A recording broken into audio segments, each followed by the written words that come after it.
एक बार ओम बोलेंगे लंबे स्वर से। ओम।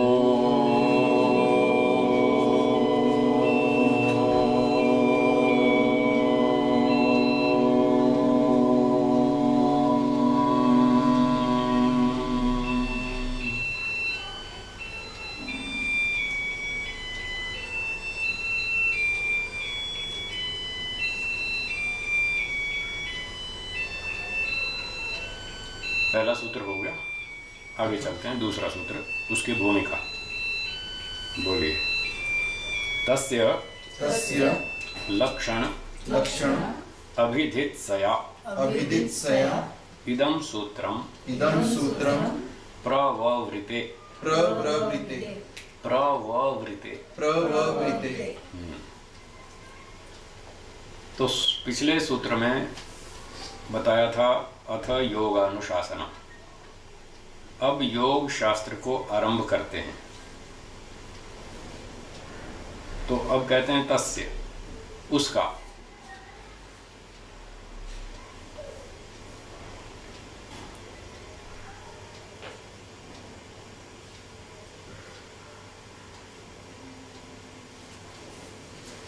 तस्य, तस्य अर्थात उसका, योग का।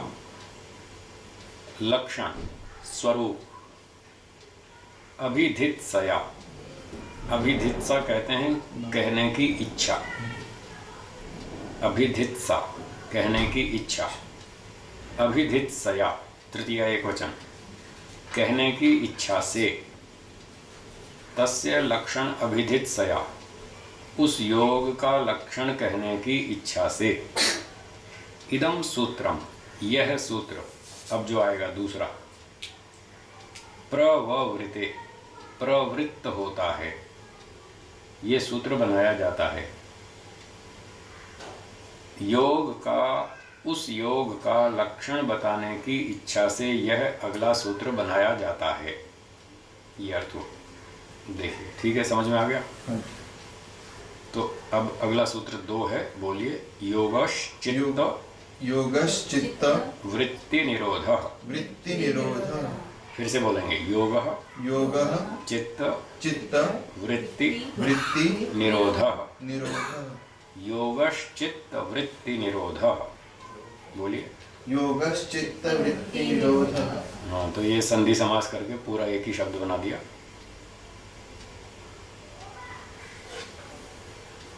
इस सूत्र में योग का लक्षण किया है, योग की परिभाषा, योग का स्वरूप बतलाया है कि योग क्या चीज। भाष्यम, सर्व शब्द अग्रहणात् संप्रज्ञातोऽपि योगः इत्याख्यायते। सूत्र के भाष्य में कहते हैं व्यास जी के सर्व शब्द अग्रहणात्, सूत्र में सर्व शब्द का ग्रहण नहीं किया, सूत्र में सर्व शब्द को नहीं जोड़ा। अगर जोड़ते तो ऐसा सूत्र होता, योगः सर्व चित्त वृत्ति निरोधः। यदि सर्व शब्द को जोड़ते तो इस तरह से बनता सूत्र, योगः सर्व चित्त वृत्ति निरोधः। तब इसका अर्थ होता कि केवल एक ही प्रकार का योग है, जो पिछले वाक्य में बताया था, पिछले सूत्र के अंतिम वाक्य में। सर्ववृत्ति निरोध हेतु असंप्रज्ञातः समाधि। सब वृत्तियों का निरोध होने पर तो असंप्रज्ञात समाधि होती है। अगर सूत्र ही ऐसा बना देते, योगः सर्वचित्त वृत्ति निरोधः, तो केवल एक ही समाधि योग के अंतर्गत आती, दो नहीं आती। परंतु सूत्रकार को दो समाधियां इसके अंतर्गत लानी है, इसलिए सर्व शब्द का ग्रहण सूत्र में नहीं किया, उसको छोड़ दिया। इसलिए सूत्र बनाया योगः चित्त वृत्ति निरोधः, अर्थात चित्त की वृत्तियों को रोक देना योग है। बस चित्त वृत्ति इतना ही कहा, सर्व चित्त वृत्ति नहीं कहा।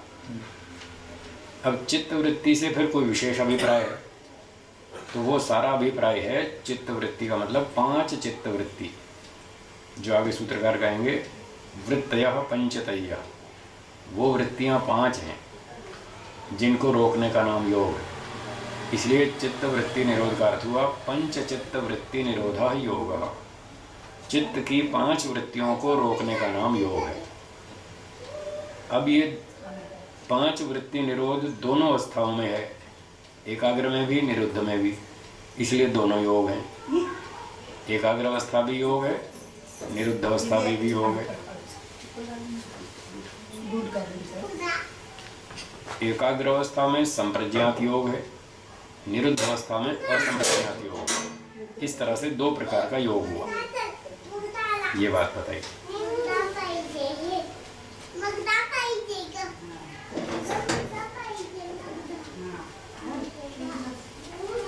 ठीक है। तो सर्व शब्द अग्रहणात् संप्रज्ञातो अपि योग इत्याख्यायते। सर्व शब्द का ग्रहण ना होने से संप्रज्ञात को भी योग के नाम से कहा जाएगा, वो भी योग हो गया। ठीक है। फिर अब चित्तवृत्ति कहा था सूत्र में, तो चित्त क्या है उसको समझाएंगे। चित्त क्या चीज है, बोलिए। चित्तम ही प्रख्या प्रवृत्ति स्थिति शीलत्वात् त्रिगुणम। चित्त जो है वो त्रिगुण है, 3 गुणों से बना हुआ। त्रिगुण 3 गुणों से बना हुआ है। 3 गुण हैं सत्व, रज और तम। तो चित्त 3 गुणों से मिलकर के बना है। कैसे पता चला? क्योंकि चित्त में 3 तरह की प्रवृत्ति देखी जाती है। चित्त में 3 तरह का व्यवहार देखा जाता है, इसलिए पता चलता है ये 3 गुणों से मिलकर बना है। एक एक गुण का अपना अपना स्वभाव है। सत्व का अपना स्वभाव अलग है, रज का अपना स्वभाव अलग है, तम का अपना स्वभाव अलग है। तो इस प्रकार से चित्त में ये तीनों स्वभाव देखे जाते हैं, तीनों तरह के व्यवहार देखे जाते हैं। तो इससे पता चलता है कि चित्त तीनों से मिलकर बना है। यदि आप हलवा बनाएंगे और उसमें चीनी डालेंगे तो कैसा होगा? मीठा। और यदि नमक डालेंगे तो नमकीन। तो खाने से पता लग जाएगा ना इसमें चीनी डाली है कि नमक डाला। खाने से उसके स्वाद से पता चल जाएगा इसमें क्या वस्तु डाली है। तो चित्त की प्रवृत्तियों से, व्यवहारों से पता चलता है इसमें क्या चीज़ डाल रखी है। सत्व भी डाल रखा है, रज भी डाल रखा है, तम भी डाल रखा है, तीनों का स्वाद आ रहा है। तो तीनों का स्वाद अलग अलग है। प्रख्या है सत्व गुण का, उसका प्रभाव। प्रख्या माने प्रकाश, ज्ञान। और बहुत सारे इसके बहुत सारे गुण हैं, बहुत सारी विशेषताएं हैं सत्व गुण की। तो उनमें से एक विशेषता ले ली प्रख्या। तो क्योंकि चित्त में प्रख्या यानी प्रकाश स्वभाव भी देखा जाता है, इससे पता चलता है इसमें सत्व गुण भी है। फिर दूसरा है प्रवृत्ति। प्रवृत्ति का अर्थ है क्रिया, गति। तो चित्त में गति भी दिखती है, और गति है प्रभाव उसका रजोगुण का। तो गति उपलब्ध होने से ये पता चलता है इसमें रजोगुण भी है। और फिर तीसरा है स्थिति, ये तमोगुण का है, स्थिरता। तो इसमें स्थिरता भी है, तो पता चलता है तमोगुण भी डाल रखा है। तो जैसे कुछ लोग गुजरात में कढ़ी बनाते हैं, तो उसमें नमक भी डालते हैं और मीठा भी डालते हैं, दोनों डालते हैं। सब्जियों में भी मीठा भी डालते हैं, नमक भी डालते हैं। तो दोनों खाते हैं, दोनों का टेस्ट आता है, स्वाद आता है। तो पता चलता है इसमें मीठा भी डाल रखा है, नमक भी डाल रखा है। तो इस तरह से चित्त में 3 प्रभाव देखे जा रहे हैं। तो मतलब तीनों कारण इसमें विद्यमान है, सत्व, रज और तम। तो ये पता चला चित्त त्रिगुण है, 3 गुणों से मिलकर बना। अब ये तीनों गुण हैं प्रकृति, सत्व, रज, तम। तो पता चला कि चित्त प्रकृति से बना है।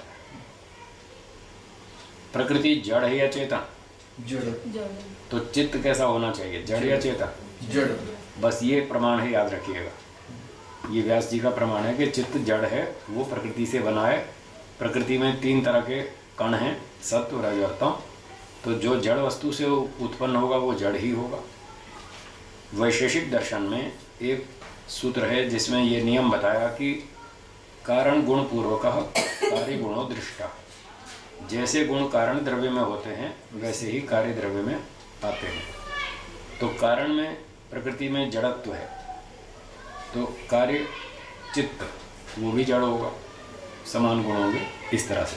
तो चित्त जड़ है, ये बात यहाँ पकड़ में आ गई। और यहाँ प्रख्यारूपम जीवात्मा का भी ईश्वर का भी लक्ष्य। अब आगे पढ़ेंगे। अच्छा, आगे वही आ रहा है, अगला वाक्य पढ़िए। प्रख्यारूपम ही प्रख्यारूपम ही चित्त सत्वम चित्त सत्वम रजस्तमोभ्याम रजस्तमोभ्याम संसृष्टम संसृष्टम ऐश्वर्य ऐश्वर्य विषय विषय प्रियम भवति। प्रियम भवति। पहले तो पिछली पंक्ति में ये था कि इसमें तीनों प्रभाव उपलब्ध हैं, इसलिए तीनों कारण इसमें विद्यमान हैं, तीनों इन्वॉल्व हैं रॉ मटेरियल के तौर पर। ये बात तो पीछे पूरी हो गई। अब विशेष बात बताते हैं। निर्माण की दृष्टि से जो रेशो है, अनुपात, वो अलग अलग है। अनुपात में, रेशो में सत्वगुण अधिक है, इसलिए लिखा प्रख्यारूपम ही चित्त सत्वम। चित्त नामक पदार्थ, यहाँ सत्व शब्द का अर्थ है पदार्थ, वस्तु। चित्त नामक वस्तु, ये प्रख्यारूपम, ये प्रकाश स्वरूप वाली है।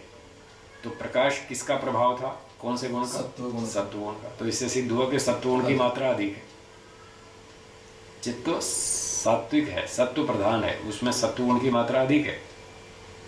मोटे तौर पे हम मान लेते हैं उसमें 70% सत्वगुण है, 20% रजोगुण है, 10% तमोगुण है। तीनों के सम्मिश्रण से कोई भी चीज बनेगी। ये सांख्य आदि में, दर्शन में, योग में भी, सब में स्वीकार है। अकेले सत्वगुण से कोई वस्तु नहीं बनेगी, अकेले रजोगुण से कोई चीज नहीं बनेगी, अकेले तमोगुण से कोई चीज नहीं बनेगी। जिसको हम सात्विक वस्तु कहते हैं उसमें रजोगुण भी होता है, तमोगुण भी होता है, पर उसकी मात्रा कम होती है। सत्व की मात्रा अधिक है, इसलिए उसी के नाम से उसका कथन किया जाता है। दूध सात्विक है, चावल सात्विक है, घी सात्विक है, मक्खन सात्विक है, इसमें सत्वगुण की मात्रा अधिक है। यद्यपि रज और तम भी हैं कुछ कुछ मात्रा में। मिर्ची, मसाले, अचार, चटनी राजसिक है, इसमें रजोगुण की मात्रा अधिक है। भांग, तंबाकू, शराब, ये तामसिक है, क्योंकि इसमें तमोगुण की मात्रा अधिक है। तो जिसकी मात्रा अधिक है उसी नाम से उसका कथन होगा। हैं तीनों, तो चित्त में भी हैं तीनों, पर इसका सत्व प्रधान नाम इसलिए कह रहे हैं क्योंकि सत्वगुण की मात्रा अधिक है। तो चित्त रूप, प्रख्या रूपम ही चित्त सत्वम। फिर कहते हैं रजस तमोभ्याम संसृष्टम। जब रज और तम से संयुक्त हो जाता है, संयुक्त का अर्थ है जब रज और तम का प्रभाव इसमें बढ़ता है। निर्माण की दृष्टि से तो ये सत्व प्रधान है, पर कभी कभी किन्हीं किन्हीं परिस्थितियों में इसमें जो रजोगुण है वो जागृत हो जाता है, तमोगुण जागृत हो जाता है। तब ये निर्माण की दृष्टि से सत्वगुण प्रधान होता हुआ भी उसका प्रभाव दब जाता है और रजोगुण का जागृत हो जाता है, तमोगुण का जागृत हो जाता है। तो 5 अवस्थाएं बताई थी चित्त की। पहली कौन सी? क्षिप्त। ये उसकी चर्चा है। क्षिप्त अवस्था में रज और तम का प्रभाव बढ़ने लगता है, और ऐसा होने पर ऐश्वर्य विषय प्रियम भवति। तब ऐश्वर्य की ओर, विषयों की ओर इसकी रुचि बन जाती है। ऐश्वर्य और विषय, ऐश्वर्य मतलब धन संपत्ति, पैसे कमाओ, नाचो गाओ, खाओ पियो, ये रजोगुण का प्रभाव। तीनों गुणों की मात्रा प्रत्येक व्यक्ति में समान ऐसा ही होता है? चित्त में, हाँ, चित्त में सब में एक बराबर है। सब में सबका चित्त एक बराबर है, सब एक बराबर। हाँ। फिर वो उसका लाभ कितना लेता है, कैसे उपयोग करता है, वो उसका व्यक्तिगत विषय है। सबको बाटा की चप्पल दी गई, कोई 2 महीने में घिसा देगा, कोई 4 महीने में, वो व्यक्तिगत विषय है सबका। पर चप्पल सबको एक ही क्वालिटी की दी गई है। कोई पाँव घिस के चलता है, कोई पाँव उठा के चलता है, वो हर एक का व्यक्तिगत है। पर चप्पल की क्वालिटी सबकी एक जैसी थी। तो भगवान ने चित्त, मन, बुद्धि, सारी चीज़ें एक ही क्वालिटी के बिना कर दी सबको। आगे आपकी इच्छा है, आप कैसे उसका प्रयोग करते हैं, किस तरह से उससे लाभ लेते हैं, कैसा उपयोग करते हैं, वो आपकी इच्छा है। तो जब रज और तम इसमें जागृत होता है तो रज के कारण ऐश्वर्य में रुचि होती है और तम के कारण विषयों में रुचि होती है। शराब पीना, अंडे खाना, मांस खाना, भांग पीना, तंबाकू पीना, बुरे बुरे काम करना, भोग विलास, उल्टे सीधे, व्यभिचार आदि बुरे कर्म जो भी, तब ये रजोगुण तमोगुण के कारण ऐसे ऐसे इसकी रुचि बनती है। तो ये क्षिप्त अवस्था का वर्णन समझ लीजिए। आगे चलेंगे। तदेव तदेव तमसा तमसा अनुविद्धम अनुविद्धम अधर्म अधर्म अज्ञान अज्ञान अवैराग्य अवैराग्य अनैश्वर्य अनैश्वर्य उपगम भवति। उपगम भवति।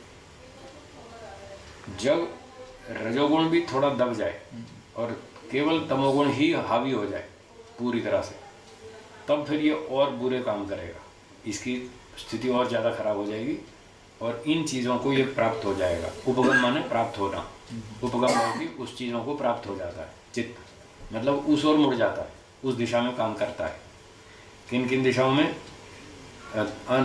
तदेव तमसा अनुविद्धम, वही चित्त जब तमोगुण से युक्त होता है, उससे पूरी तरह से दब जाता है, तमोगुण इस पर पूरी तरह से हावी हो जाता है, तब अधर्म की ओर बढ़ता है। ये चोरी, डकैती, लूटमार, ये सारे काम शुरू कर देगा। तो ये तमोगुणी लोग हैं जो इस तरह के अपराध करते हैं, चोरी करना, डकैती करना, स्मगलिंग करना, लूटमार करना, अपहरण करना, हत्याएं करना, ये सारे तमोगुणी लोग हैं। ये मूढ़ अवस्था का विवरण है, दूसरी अवस्था। तो अधर्म में, अज्ञान में, मूर्खता में, और अवैराग्य, वैराग्य नहीं रहेगा, और अनैश्वर्य, गलत तरीकों से धन कमाना, चोरी करना, हेरा फेरी करना, स्मगलिंग करना, इस स्थितियों को ये चित्त प्राप्त हो जाता है। ये जो ऐश्वर्य है उसको उड़ा देना, ये करना शरीर को। ना, ये खर्च वाली बात यहाँ नहीं है। यहाँ उन क्रियाओं की बात है, उन क्रियाओं में इसकी रुचि हो जाती है। चलो परोक्ष रूप से वो भी आ जाएगा, वो शराब में पैसे उड़ाएगा, शराब पीने में रुचि हो जाएगी और पैसे उड़ाता रहेगा। तो यहाँ प्रधानता इस बात की रहेगी कि वो शराब में रुचि हो गई उसकी, जुआ खेलने में, और जैकपॉट में, घोड़े के रेस में, और ऐसे ऐसे बुरे बुरे काम में, अनुचित कार्यों में उसकी रुचि बन जाती है और वो ऐसे काम करने लगता है जब तमोगुण उस पर हावी हो जाता है। ये मूढ़ अवस्था का विवरण हो गया, दूसरी अवस्था चित्त की। तीसरी कौन सी थी? विक्षिप्त। विक्षिप्त। अब उसकी चर्चा आएगी, पढ़िए। तदेव तदेव प्रक्षीण प्रक्षीण मोहावरणम मोहावरणम सर्वतः सर्वतः प्रद्योतमानम प्रद्योतमानम अनुविद्धम अनुविद्धम रजोमात्रया रजोमात्रया धर्म धर्म ज्ञान ज्ञान वैराग्य वैराग्य ऐश्वर्य ऐश्वर्य उपगम भवति। उपगम भवति। तदेव, वही चित्त। देखिए चित्त एक ही है, उसी के अंदर परिस्थितियां बदल रही हैं, स्थितियां बदल रही हैं। चित्त वही का वही है। आजकल के जो मनोविज्ञान वाले लोग हैं, मॉडर्न साइकोलॉजी वाले, वो एक चित्त नहीं मानते, वो कई चित्त मानते हैं। एक कॉन्शियस माइंड, एक अनकॉन्शियस माइंड, एक सब कॉन्शियस माइंड, ऐसे ऐसे वो 2-3 बना रखे उन्होंने, बेचारों को पता नहीं। तो अपने ऋषि लोग बताते हैं चित्त एक ही है, उसी में स्थितियां बदलती हैं, अवस्थाएं बदलती हैं। जैसे शरीर एक ही है, कभी कभी इसमें शिशु अवस्था होती है, फिर थोड़ा बड़े हो गए बाल्यावस्था आ गई, फिर और बड़े हो गए किशोरावस्था आ गई, फिर और युवावस्था आ गई, फिर प्रौढ़ावस्था आ गई, फिर वृद्धावस्था आ गई। शरीर एक ही है, उसी में अवस्थाएं बदल रही हैं। ऐसे ही चित्त एक ही है, उसी में अवस्थाएं बदलती हैं, कभी क्षिप्त अवस्था, कभी मूढ़ अवस्था, कभी विक्षिप्त अवस्था। तो ये तद एव शब्द ये बता रहा है कि चित्त एक ही है, उसी एक चित्त में वही चित्त जब प्रक्षीण मोहावरणम, जब मोह के आवरण से क्षीण हो जाता है। मोह माने अविद्या, आवरण उसका दबाव, अविद्या का दबाव जो तमोगुण का था, जब वो हट जाता है, ठीक है, तो ऐसी स्थिति में क्या होता है? सर्वतः प्रद्योतमानम, सब ओर से प्रकाशित हो जाता है। अब इसमें सत्वगुण जागने लगा, रजोगुण तमोगुण दोनों ठंडे हो गए, दब गए, अब ये अपने असली रूप में आ रहा है। सत्वगुण इसमें जाग रहा है, सब ओर से प्रकाशमान, अच्छी वृत्ति वाला, अच्छी रुचि वाला, सेवा, परोपकार, दान, दया, धर्म आदि में रुचि रखने वाला। अनुविद्धम रजो मात्रया, कभी कभी बीच बीच में रजोगुण गड़बड़ करता है, उससे युक्त हो जाता है। अनुविद्धम युक्तम, रजोगुण की थोड़ी थोड़ी मात्रा से कभी कभी युक्त हो जाता है, और तब धर्म, ज्ञान, वैराग्य, ऐश्वर्य इन चीज़ों को प्राप्त होता है। धर्म में रुचि होगी, ज्ञान में, विद्या प्राप्ति में रुचि होगी, और ऐश्वर्य ईमानदारी से धन कमाओ, इसमें रुचि होगी। सेवा भी करो, परोपकार भी करो, दान भी दो, इस तरह से। और ऐश्वर्य, वैराग्य आदि, इसको वैराग्य में रुचि होगी, भाई चलो अच्छी बात सीखनी चाहिए, अच्छा काम करना चाहिए, ईश्वर भक्ति करनी चाहिए, संसार में दुख है, इससे पीछा छुड़ाओ, इस तरह के उसके विचार बनेंगे। तो ये सत्वगुण के उभरने से ये ऐसी स्थिति बनती है। तो ये तीसरी स्थिति है, विक्षिप्त अवस्था। इसमें क्या हुआ, तमोगुण तो दब गया, सत्वगुण उभरा, बीच में रजोगुण कभी कभी गड़बड़ करता है, जिससे उसकी स्थिति बिगड़ जाती है। ये बात होगी तीसरी। अब चौथी, तदेव, बोलिए। तदेव रजोलेश मलापेतम स्वरूप प्रतिष्ठम सत्वपुरुष अन्यथा ख्याति मात्रम धर्ममेघ ध्यानोपगम भवति। तत्एव, वही चित्त, एक ही चित्त है सब, उसकी स्थितियां बदल रही हैं। अब चौथी अवस्था में आ रहा है, तदेव रजोलेश मलापेतम। रजोलेश, थोड़ा सा जो रजोगुण बीच बीच में अभी कूद रहा था, हाँ, वो भी हट गया। अपेतम माने हटा हुआ, उसके मल से हटा हुआ, शुद्ध हुआ हुआ। अब जो बीच में रजोगुण कूद रहा था वो भी बंद हो गया, पूरा शांत हो गया चित्त, सत्वगुण प्रबल हो गया पूरा अच्छी तरह से। और ये चौथी अवस्था आ गई, रजो और तम दोनों ठंडे हो गए पूरी तरह से। तब वो स्वरूप प्रतिष्ठा, अब वो अपने शुद्ध स्वरूप में आ गया। शुद्ध स्वरूप था सत्व प्रधान, तो अपने सत्व स्वरूप प्रधान में, शुद्ध स्वरूप में आ गया। और इस समय चित्त के अंदर क्या स्थिति होती है, सत्व पुरुष अन्यथा ख्याति मात्रम। अब यहाँ जो सत्व शब्द है, इसका अर्थ है प्रकृति और प्राकृतिक पदार्थ। अभी पिछली पंक्ति में सत्वम चित्त के साथ जुड़ा हुआ था, तब उसका अर्थ था चित्त नामक पदार्थ। वहाँ केवल एक चित्त के लिए ही आया था सत्वम। अब ये सत्वम शब्द उन सभी वस्तुओं का प्रतिनिधि है जो प्रकृति और प्रकृति से बने हुए हैं। मूल प्रकृति और उससे उत्पन्न जितने भी जगत के पदार्थ हैं, सारे कार्य पदार्थ, इन सब का नाम यहाँ पर सत्वम है। तो कहते हैं सत्व पुरुष, पुरुष का अर्थ है जीवात्मा, और गौण रूप से ईश्वर भी ले ले, दो पुरुष हो गए, ईश्वर और जीव, और तीसरा ये सत्व हो गया, पूरी प्रकृति। तो अब तीन चीज हो गई, प्रकृति और जीव और ईश्वर। इन तीनों की अन्यता ख्याति मात्रा, अन्यता माने भिन्नता, ये अन्य है, ये अन्य है, तीनों अन्य है, तीनों अलग अलग है। ख्याति का अर्थ है ज्ञान, तो तीनों का पृथक ज्ञान कराने वाला, तीनों का अलग अलग ज्ञान कराता है। ये प्रकृति है, ये जीव है, ये ईश्वर, इस तरह से। तो चौथी अवस्था में चित्त की ऐसी स्थिति होती है, वो तीनों वस्तुओं का अलग अलग ज्ञान कराता है। ये जड़ प्रकृति, ये जीवात्मा चेतन, और ये ईश्वर सर्वज्ञ, इस तरह से। और ऐसी स्थिति में होता हुआ धर्ममेघ ध्यान उपगम भवति, धर्ममेघ नामक समाधि को प्राप्त हो जाता है। तो उस समय चित्त में धर्ममेघ समाधि होती है। ये एकाग्र अवस्था है, क्रम से चल रहे थे, अब ये चौथी आई। तो इस वाक्य से पता चलता है धर्ममेघ समाधि जो है वो संप्रज्ञात समाधि है, असंप्रज्ञात नहीं है। चौथे पाद में धर्ममेघ समाधि की चर्चा आती है। बहुत से टीकाकार उसको असंप्रज्ञात समाधि मानते हैं, उनकी ये मान्यता इस पंक्ति से टकराती है। अभी तो संप्रज्ञात की बात चल रही है, और उसी के विवरण में ये धर्ममेघ समाधि का नाम आ गया, इसलिए उसको संप्रज्ञात मानना चाहिए।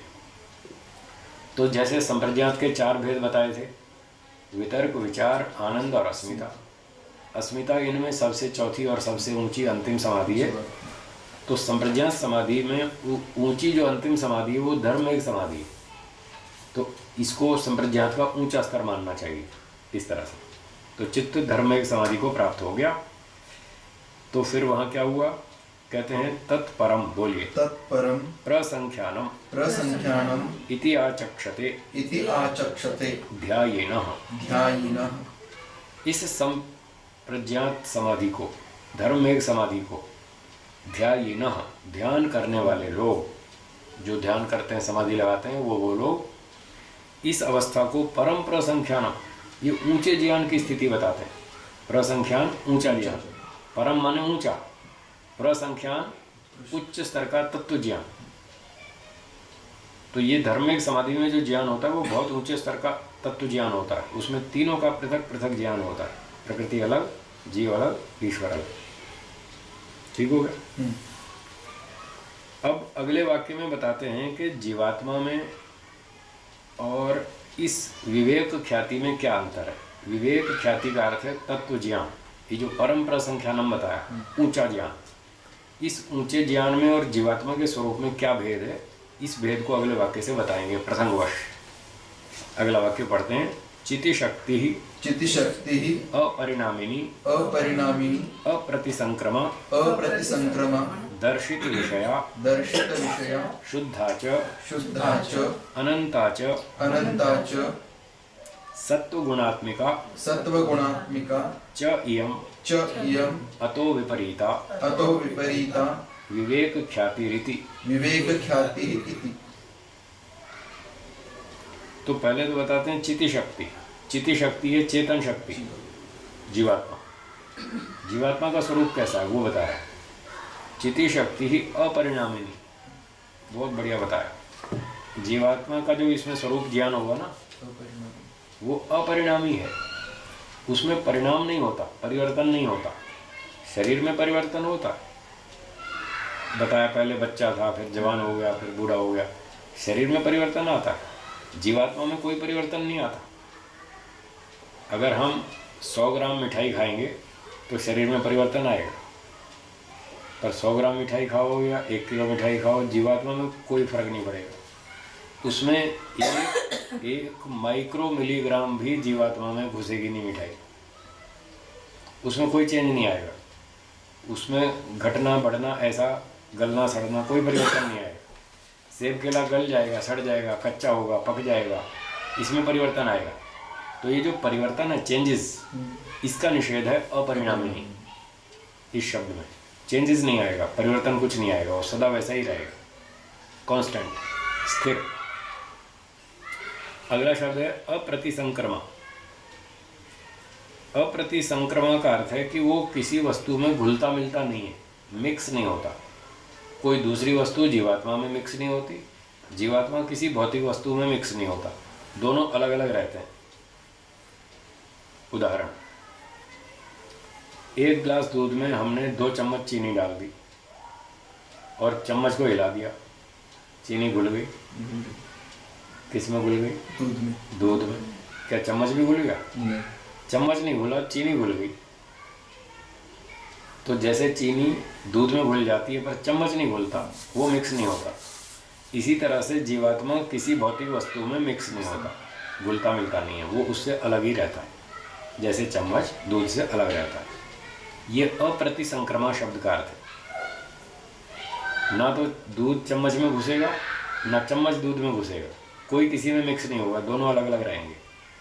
ऐसे ही जीवात्मा के अंदर कोई भी भौतिक वस्तु नहीं जाएगी। वो खीर खाए, हलवा खाए, मिठाई खाए, दूध पिए, मलाई खाए, मक्खन खाए, कुछ भी खाए, कितने भी पैसे कमाए, कितने भी कार खरीद ले, कितने भी बंगले बना ले, ये सब संपत्तियां प्राप्त होने से आत्मा में कोई परिवर्तन नहीं आएगा। न आत्मा में ये चीज़ें घुल मिल कर एक हो जाएंगी, न जीवात्मा इन चीज़ों में घुल मिल कर एक हो जाएगा, दोनों अलग अलग ही रहेंगी। ये है अप्रतिसंक्रमा। कितनी ऊंची बात है। अगर ये समझ में आ जाए तो दुनिया में लड़ाई झगड़ा खत्म, राग द्वेष खत्म। भाई तूने ज़्यादा पैसे ले लिए, मुझे कम दिए, भाई तुम कितने भी ले लो, अब तुम्हारी आत्मा में तो घुसेगा नहीं रुपया, फिर क्या फ़र्क पड़ता है? ना मेरी आत्मा में जाएगा, ना तुम्हारी आत्मा में, फिर क्या फ़र्क पड़ता है? तुमने 2 रुपये फालतू रख लिए, कोई बात नहीं, रख लो। जीने के लिए रोटी मिलनी चाहिए, बस रुपये का इतना ही लाभ है। जीवन रक्षा के लिए 2 रोटी मिल जाए, इतनी तो मिल ही रही है, फिर क्यों झगड़ा कर रहा है? फिर तो अविद्या ही है बस। वो समझता है नहीं मैं ज़्यादा पैसे लूँगा, तुझे कुछ नहीं दूँगा, तो अविद्या है खाम का। वो तुम्हारे पैसे भी यहीं रह जाएंगे, मेरे भी यहीं रह जाएंगे, सबके यहीं रह जाएंगे, फालतू झगड़ा।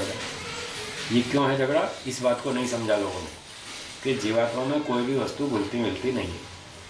वो हमेशा इन सब चीज़ों से अछूता, पृथक ही रहता है। तो ये बात बताई अप्रतिसंक्रमा शब्द में। इससे जीवात्मा अनादि सिद्ध होता है। इससे ये सिद्ध होता है कि अनादि तो सिद्ध नहीं होता, वो तो एक एडिशनल बात है। हाँ, वो एडिशनल बात है, पर इस बात से ये सिद्ध होता है कि हमें किसी भी वस्तु के पीछे लोभ नहीं करना चाहिए। लोग इसके लिए है। ये इस अर्थ को समझाने के लिए ये बात। जब कोई चीज़ हमारे अंदर घुलती मिलती नहीं, कोई मिक्स नहीं होती, यदि वो मिक्स हो जाए तो शायद हमारा कुछ विकास हो जाए, वृद्धि हो जाए, और शायद हमारी ड्यूरेबिलिटी बढ़ जाए। जैसे हम देखते हैं ना, कोई चीज़ खा पी के व्यक्ति का शरीर बलवान हो जाता है तो उसकी उम्र बढ़ जाती है। ऐसे ही कोई खा पी के जीवात्मा में कोई चीज़ घुस जाए तो जीवात्मा की उम्र भी बढ़ जाती हो, तब तो ठीक है भाई, जीवात्मा झगड़ा भी करे, मैं ज़्यादा जीऊँगा, तुझे क्यों जीने दूँ, तू कम जी, मैं ज़्यादा जीऊँगा, स्वार्थ के कारण, लोभ के कारण, द्वेष के कारण, तब तो छीना झपटी करने की बात आती भी है, कोई सोचे भी सही। पर जब ये समझ में आ रहा है कि आत्मा में मिक्स तो कुछ होना नहीं, तो फिर क्यों झगड़ा करना। फिर वो व्यक्ति कहेगा ठीक है चलो आत्मा में तो नहीं जाएगा पर शरीर तो लंबा जिएगा, इसलिए हम छीनेंगे, इसलिए झगड़ा करेंगे। तो उसका उत्तर हम ये देंगे कि ठीक है, तुम छीना झपटी करोगे और ज़्यादा खा लोगे तो तुम्हारी 10 साल उम्र तो बढ़ जाएगी, लेकिन इस 10 साल में जो चोरी से, बेईमानी से तुमने छीन कर खाया, भगवान उसकी टेंशन पैदा करेगा और उसके तनाव रहेगा कि मैंने दूसरे का माल हड़प लिया। वो ईश्वर आपको सुख लेने नहीं देगा, और अगले जन्म में कुत्ता बनाएगा, सांप बनाएगा, बैल बनाएगा, गधा बनाएगा, जितना माल खाया सारा चुकाना पड़ेगा। बताओ क्या फ़ायदा हुआ। और तीसरी बात ये कि अभी जो छीन झपट के ज़्यादा खा भी लोगे तो उससे शरीर की वृद्धि होगी, तुम्हारी वृद्धि नहीं होगी। शरीर तो तुम्हारा पड़ोसी है, पड़ोसी को लाभ होगा, तुम्हें कोई लाभ नहीं होगा, तुम तो आत्मा हो। अब इससे क्या फ़र्क पड़ता है कि एक आत्मा एक शरीर में 80 साल रहा या 100 साल रहा, आत्मा तो वो तो मरना नहीं है। तो शरीर के मर जाने से आत्मा का कुछ नहीं बिगड़ता। फिर क्यों इस शरीर को लंबा जिलाने के लिए तुम क्यों छीना झपटी कर रहे हो, उससे तुम्हें कोई फ़ायदा नहीं है, सारा व्यवहार व्यर्थ है, सब बेकार है। इसलिए लोभ करना, छीना झपटी करना सब मूर्खता है, अविद्या है, पागलपन है। मनुष्य शरीर विशेष ही है ना, विशेष तो है पर है तो जीवात्मा से अलग ही। अविद्या ये है कि व्यक्ति शरीर को आत्मा समझ रहा है, गड़बड़ यहाँ है। इसलिए शरीर की वृद्धि को आत्मा की वृद्धि मानता है, शरीर की आयु बढ़ने को अपनी आयु बढ़ना मानता है, इसलिए तो लोभ करता है। इसी अविद्या के कारण वो छीना झपटी करता है, इसी के कारण द्वेष करता है। ये सब गलत है।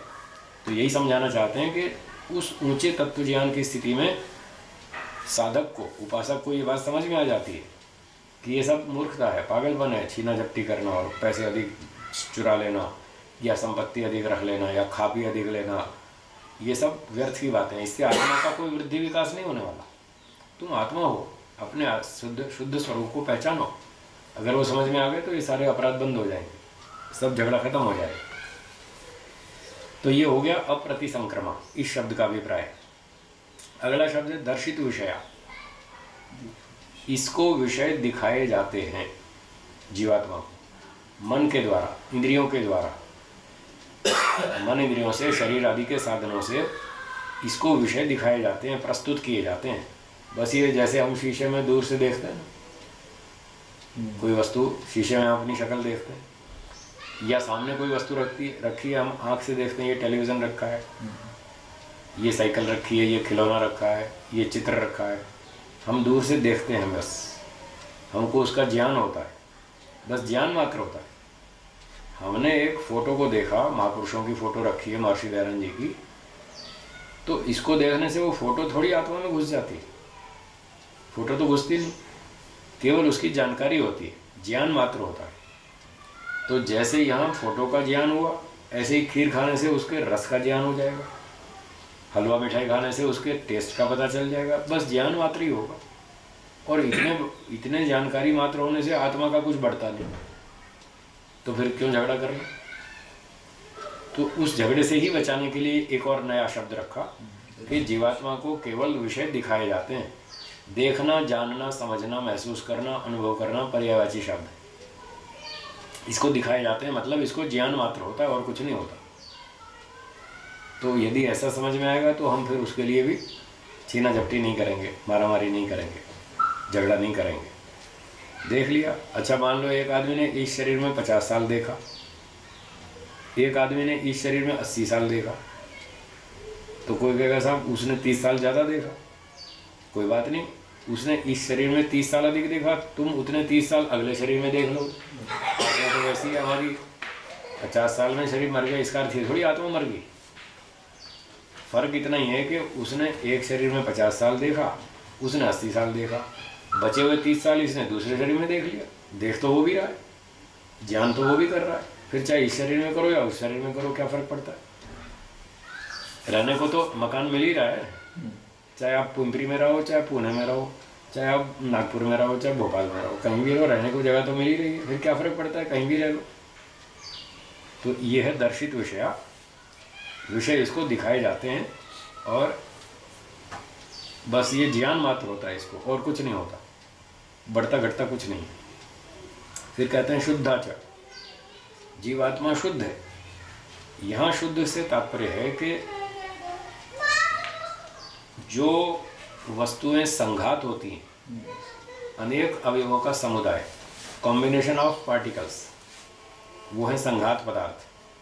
उन संघात पदार्थों में अशुद्धि होती है। प्रकृति से बने हुए जितने भी संघात पदार्थ हैं, ये सेब, केला, अनार, अंगूर, ये सड़ जाएंगे, गल जाएंगे, इनमें दुर्गंध आएगी, बेकार हो जाएंगे, स्वास्थ्य के लिए हानिकारक हो जाएंगे। और मांस, शराब, अंडे तो हैं ही वैसे ही, पहले से ही हानिकारक है। तो जो प्रकृति से मिलकर बने पदार्थ हैं, अनेक अवयवों से मिलकर, उनमें दुर्गंध है, अशुद्धि है, रोग उत्पादकता है, आदि आदि गड़बड़ियाँ हैं। पर जीवात्मा ऐसा नहीं है। वो अनेक अवयवों का समुदाय नहीं है, वो एक तत्व है। यदि वो भी संघात होता, वो भी फिर ऐसा ही अशुद्ध होता। पर उसको बताया कि वो शुद्ध है, अर्थात वो संघात नहीं है, एक आइटम है, यूनिक आइटम है, एक ही वस्तु, इसीलिए वो शुद्ध है। ईश्वर भी एक ही वस्तु है, उसमें भी अवयवों का सम्मिश्रण नहीं है, इसलिए वो भी शुद्ध है। तो यहाँ शुद्धता भौतिक दृष्टि से है। भौतिक शुद्धि अशुद्धि, उस दृष्टि से जीवात्मा और परमात्मा दोनों शुद्ध है। और जो गंदगी है वो भौतिक पदार्थों में, प्रकृति से बने हुए। फिर कहते हैं अनंताच। हाँ बोलिए। तो फिर यहाँ पे जो कार्य पदार्थ है, तत्व से लेके हाँ। पंच महाभूतों पर, हाँ, वो उनको शुद्ध मानेंगे हम या ना? शुद्ध नहीं है वो, उसमें रजोगुण है, उसमें तमोगुण है। बताओ शुद्ध कहाँ है? वो अपने अपने मूल रूप में वो भी ना, रजोगुण तमोगुण को तीनों को अलग अलग कर दो, तो तमोगुण तो वैसे ही खराब है, तभी तो वो अगली चीज़ों में खराबी पैदा करता है। मूल कारण में जैसे गुण होंगे तभी तो कार्य में वैसे गुण आएंगे। यदि कार्य वस्तु में खराबी आ रही है तो इसका मतलब उसके कारण में खराबी, तो उसका कारण अलग कर देंगे। तमोगुण को बिल्कुल अलग कर दीजिए प्रलय अवस्था में, तो भी उसमें खराबी है स्वाभाविक रूप से। वो तो उसका स्वभाव ही खराब है, उसको तो हम भी नहीं बदल सकते, ईश्वर भी नहीं बदल सकता। आप और हम तो क्या बदलेंगे? इसलिए वो जो संघात वस्तु है उसमें रज और तम की सम्मिश्रण होने से खराबी तो है ही है, इसलिए उसको शुद्ध नहीं कह सकते। अशुद्धि कितनी मात्रा में, ये अलग प्रश्न है। चाहे 2% हो, 5% हो, 20% हो, 50% हो, 30% हो, जितनी भी हो, पर अशुद्धि तो है, उसका सम्मिश्रण जरूर है। तो इसलिए शुद्ध दो ही पदार्थ माने जाएंगे, जीव और ईश्वर। इसमें अवयवों का संघात नहीं है। और प्रकृति अशुद्ध है, उसमें 3 अवयव हैं, और प्रकृति से बने सारे कार्य पदार्थ उन्हीं 3 का संघात है, इसलिए वो उसमें अशुद्धि वाले कारण विद्यमान होने से सारा जगत अशुद्ध है। उसमें गलना, सड़ना, घटना, बढ़ना, मल, दुर्गंध आदि आदि रोग उत्पन्न करना, ये सारी समस्याएं हैं, ये कहना चाहते हैं। फिर अगली बात है अनंताच, और जीवात्मा अनंत है। अब अनंत एक तो होता है काल की दृष्टि से, समय की दृष्टि से उसका कोई अंत नहीं है। कभी ऐसा दिन नहीं आएगा जिस दिन आत्मा मर जाए। वो अमर है, हमेशा से है और हमेशा रहेगा, वो अनंत है काल की दृष्टि से। दूसरा होता है स्थान की दृष्टि से।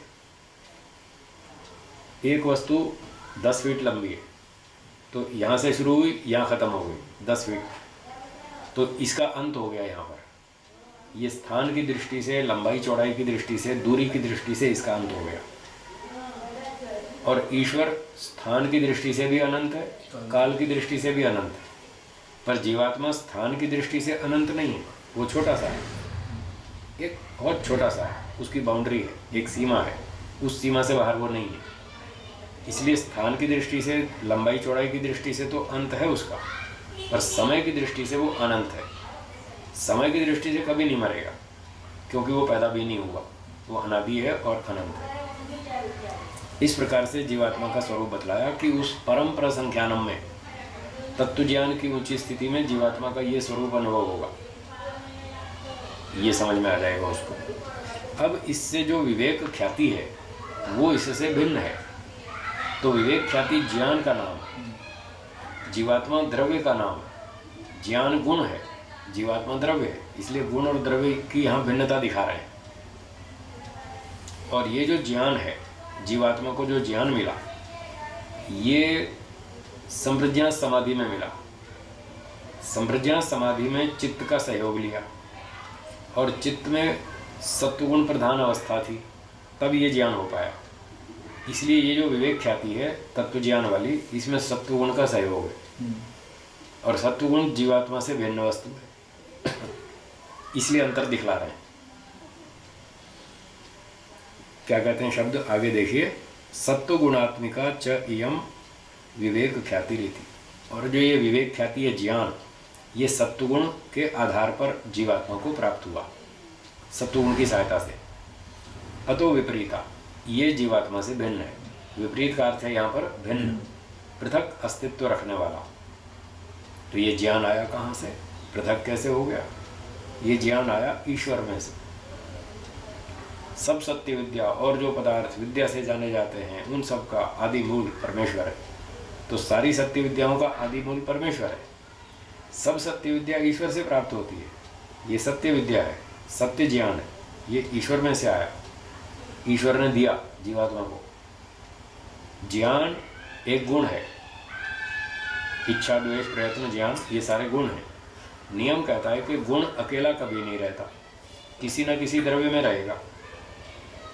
अब जो ज्ञान गुण है ये भी तो एक गुण है, ये भी किसी द्रव्य में रहेगा। तो ज्ञान गुण कौन से द्रव्य में रहेगा, जड़ वस्तु में या चेतन में? चेतन। तो ज्ञान किसी न किसी चेतन द्रव्य में रहेगा, और चेतन द्रव्य हैं दो, एक ईश्वर एक जीव। जीव के पास ज्ञान होता तो वो पुस्तक पढ़ता ही क्यों, गुरुजी के पास क्यों जाता, स्कूल में क्यों जाता, किसी से सीखता क्यों, पूछता क्यों? उसके पास ज्ञान नहीं था ना, तभी तो वो सीखने गया, तभी तो पूछने गया कि साहब मुझे बताओ, मुझे समझ में नहीं आया। तो जीव के पास ज्ञान नहीं था, इसलिए वो सीखने गया। तो फिर था कहाँ? ईश्वर के पास दो ही तो चेतन है, जीव और ईश्वर। तो ईश्वर के पास ज्ञान था, ईश्वर ने उसको समाधि में ज्ञान दिया, उसके स्तर के हिसाब से उतना उतना ज्ञान दिया। और उतने उतने स्तर का ज्ञान वो सब लोगों को देता है, चाहे कोई समाधि में हो, चाहे 5वीं कक्षा का बच्चा हो, चाहे पहली क्लास का बच्चा हो, छोटा हो बड़ा हो, मनुष्य हो पशु हो पक्षी हो, सब आत्माओं को ईश्वर ज्ञान देता है। उसका काम है ज्ञान देना। वो चेतन है, सर्वज्ञ है, सब कुछ सिखाता रहता है। गाय को, घोड़े को, कुत्ते को, बिल्ली को, सांप को, बिच्छू को जन्म से पता है मुझे क्या खाना और क्या नहीं खाना। कोई स्कूल में ट्रेनिंग दी गई? कहीं भी नहीं। और उसको जन्म से ही पता है मुझे क्या खाना है, वही खाएगा। कैसे भौंकना है कुत्ते को पता है उसको, वैसे ही भौंकेगा। किसने सिखाया? ईश्वर ने। ईश्वर ने उसको जन्म से सिखा करके भेजा है कि तुम्हें इस तरह से खाना है, इस तरह से भौंकना है, इस तरह से बोलना है, इस तरह से चलना है, ये खाना है, ये नहीं खाना, सारा सिखा दिया जन्म से। तो ज्ञान का आदि मूल स्रोत ईश्वर है। इसलिए पहले नियम में महर्षि दयानंद जी ने कहा सब सत्य विद्याओं का आदि मूल परमेश्वर है। पहला नियम थोड़ा समझ में नहीं आता, इसकी व्याख्या करेंगे, इस पंक्ति को पूरा कर लें फिर बाद में बताएंगे। तो वो ज्ञान ईश्वर के पास था और जीवात्मा ने सत्वगुण की सहायता से पुरुषार्थ किया, ईश्वर ने सत्वगुण की सहायता से उसको ये ज्ञान दे दिया। इसलिए ज्ञान जीवात्मा से भिन्न वस्तु है, ये ईश्वर में से आ रहा है, जीवात्मा से अलग है। ये यहाँ पर बताया भेद दोनों का। यहाँ पे नैमित्तिक ज्ञान की बात है। ये नैमित्तिक ज्ञान है। जो जीवात्मा का अपना ज्ञान है वो स्वाभाविक है, वो इतना ऊंचा नहीं है, ये तो बहुत ऊंचा ज्ञान, इसलिए ये तो ईश्वर से आ रहा है, ये नैमित्तिक ज्ञान है। और पहले माता पिता से, गुरुजनों से भी सीख रखा है। पहले स्कूल में भी गुरुजनों से भी पढ़ा है। अगर पहले गुरुजनों से ये नहीं पढ़ा होता तो समाधि तक ये पहुंच ही नहीं पाता, तब ईश्वर से प्राप्त होने वाले इस ज्ञान को धारण ही नहीं कर पाता। ये तभी धारण कर पा रहा है जब पहले नैमित्तिक रूप से माता पिता से, गुरुजनों से उसने काफ़ी कुछ सीख लिया। इस प्रकार से ये नैमित्तिक ज्ञान हुआ, ये जीवात्मा के स्वरूप से अलग है। ठीक है, आगे चलें। हाँ। अतस्तस्याम अतः तस्यां विरक्तम चित्तम विरक्तं चित्तं तामपि तामपि ख्यातिम ख्यातिं निरुणद्धि। निरुणद्धि। तो अब क्योंकि ये ज्ञान अलग है और आत्मा अलग है, और ये ज्ञान यद्यपि ऊंचे स्तर का है, परंतु प्रश्न ये है, बीए का सिलेबस, ग्रेजुएशन का सिलेबस छोटा है या ऊंचा है? क्या उत्तर है? बीए का सिलेबस छोटा है या ऊंचा है? किसकी किसकी दृष्टि से? comparison? हाँ, यही तो सवाल है। किसकी दृष्टि से? तो आपने ये जो बात है ना, किसकी दृष्टि से, मतलब आपके मन में दोनों उत्तर है, वो छोटा भी है और ऊंचा भी है। सेकेंडरी स्कूल से तो ऊंचा है और एमए से नीचा है, तो उसको अपेक्षाकृत ऊंचा कहेंगे। स्कूल के सिलेबस की अपेक्षा ऊंचा है, पर पोस्ट ग्रेजुएशन की तुलना में वो नीचा है। तो इसका नाम है परंपरा संख्यानम।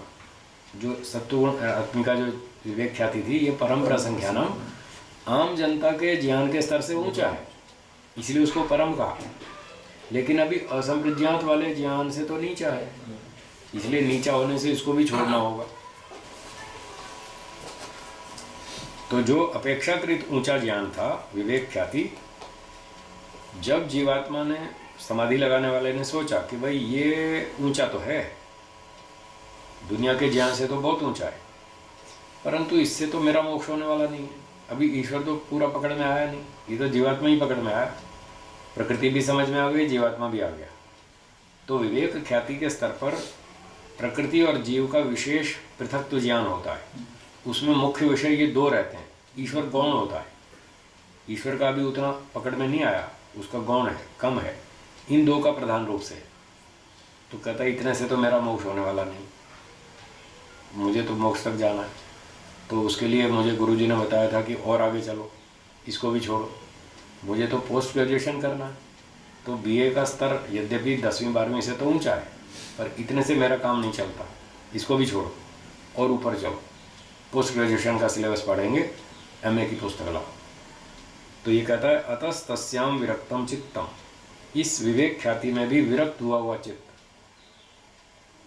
ताम अपनी ख्याति में निरुणति, उसको भी रोक देता है। कहता है बीए की किताब बंद करो, अब अगली किताब खोलो एमए की, इस तरह से वो उसको छोड़ देता है। तो यहाँ तक ये संप्रज्ञात का विवरण हुआ, एकाग्रावस्था चित्त की चौथी। और इसको छोड़कर अब 5वीं में प्रवेश करेंगे, निरुद्ध में, असंप्रज्ञात समाधि में। आगे पढ़िए। तदवस्थम तदवस्थं संस्कारोपगम संस्कारोपगम भवति, भवति। उस अवस्था वाला चित्त, तदवस्थम, तदवस्थम चित्तम, ये चित्तम का विशेषण है। उस अवस्था वाला चित्त जो अभी बताई कि वो उस तत्व ज्ञान को, अर्थात विवेक ख्याति को भी रोक देता है, उससे विरक्त होकर के अब जो ऊंची स्थिति आई, उस अवस्था में जो चित्त होता है वो पर वैराग्य के संस्कारों वाला होता है। उपगम माने प्राप्त, ऊंचे संस्कार, ईश्वर संबंधी संस्कारों को प्राप्त हो जाता है। अब ईश्वर को अपना विषय बनाएगा और उस पर ही दिन रात चिंतन करेगा। बस अब उसको ईश्वर चाहिए और कुछ नहीं चाहिए। एक छोटा बच्चा 2-2.5 साल का मेले में खो गया, माँ का हाथ छूट गया, खो गया इधर उधर। फिर मेले वालों को, प्रबंधकों को पता लगा बच्चा रो रहा है, तो उनको बच्चे को ले आए संभाल के। फिर ढूंढा, भाई क्या हुआ, क्यों रो रहे हो? कि मेरी माँ खो गई, मुझे माँ चाहिए। तो उन्होंने कहा अच्छा भाई ठहरो, तुम्हारी माँ को ढूंढते हैं, रो मत, ढूंढते हैं तुम्हारी माँ को। वो रोए जा रहा, वो चुप ही नहीं हो रहा। उसको कह रहे चुप कराने के लिए अच्छा जलेबी खाओ, कहता नहीं मुझे जलेबी नहीं चाहिए, मुझे तो माँ चाहिए। अच्छा ये संतरा खाओ, नहीं नहीं संतरा नहीं चाहिए। अच्छा खिलौना लो, नहीं खिलौना नहीं चाहिए। तो क्या चाहिए? मुझे तो माँ चाहिए। न खिलौना चाहिए, ना संतरा चाहिए, ना जलेबी चाहिए, कुछ नहीं चाहिए।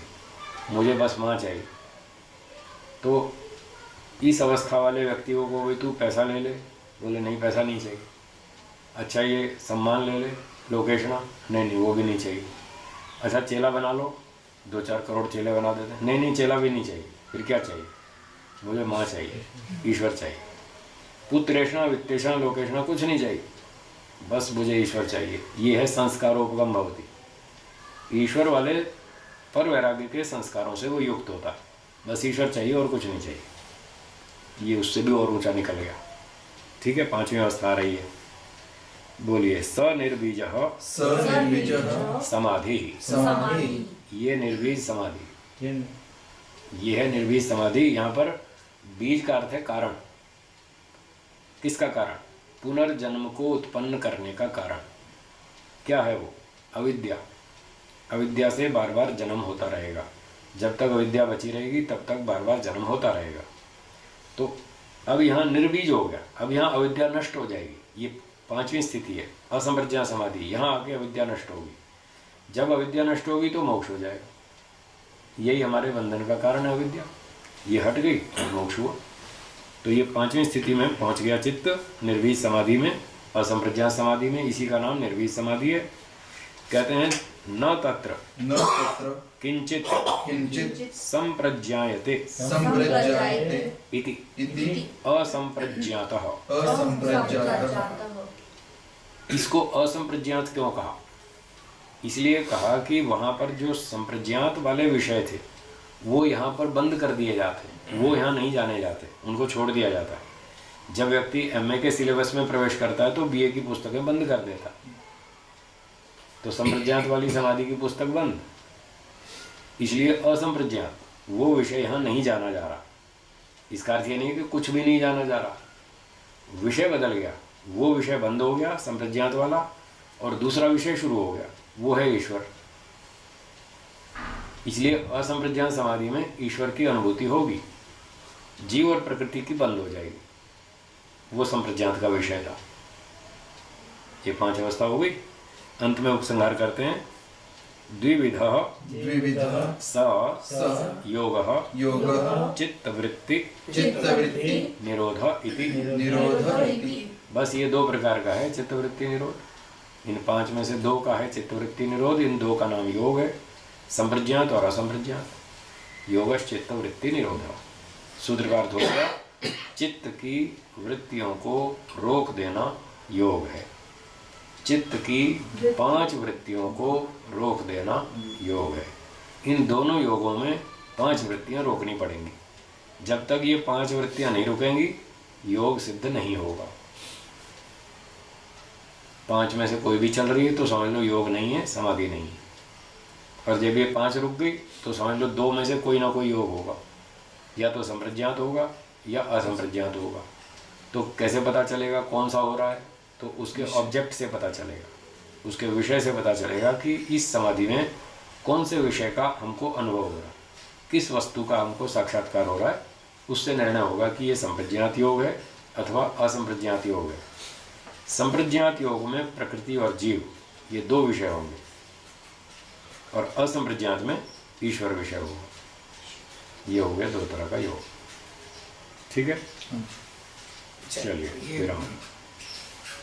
असंप्रज्ञात समाधि पहले आ सकती है? ब्रेक लगा दो। नहीं ना? हाँ जी, असंप्रज्ञात समाधि पहले नहीं आ सकती, नहीं आ ही नहीं सकती। पहले ग्रेजुएशन, बाद में पोस्ट ग्रेजुएशन, पहले बीए, फिर एमए। वो तो ऊंचा स्तर है। असंप्रज्ञात का स्तर ऊंचा है, वो ईश्वर का विषय है। ईश्वर तो बाद में समझ में आएगा, अति सूक्ष्म है। वो सबसे कठिन है उसको समझना। सबसे सरल है प्रकृति को समझना। सबसे इसलिए संप्रज्ञात में सबसे पहले प्रकृति को समझेंगे। वितर्क, विचार, आनंद, यहाँ तक प्रकृति। अस्मिता में जीवात्मा, वो बाद में आया, वो कठिन है। और ईश्वर अंत में आएगा, वो सबसे कठिन है। ये क्रम है। पढ़ने का भी यही ढंग है, पहले सरल विषय पढ़ा जाता है, बाद में कठिन। प्रकृति के गुण वितर्क, विचार, आनंद, अस्मिता, ये संप्रज्ञात के 4 भेद हैं। वितर्क, विचार, आनंद और अस्मिता, 4 तरह की संप्रज्ञात समाधि। पहले पाद में सूत्र 17 उसमें बताइए। प्रकृति के गुण है ना? ये प्रकृति के गुण नहीं, ये समाधियों के नाम है। समाधियों के नाम। संप्रज्ञात समाधि के नाम। ओंकार करें। हाँ करेंगे। ओम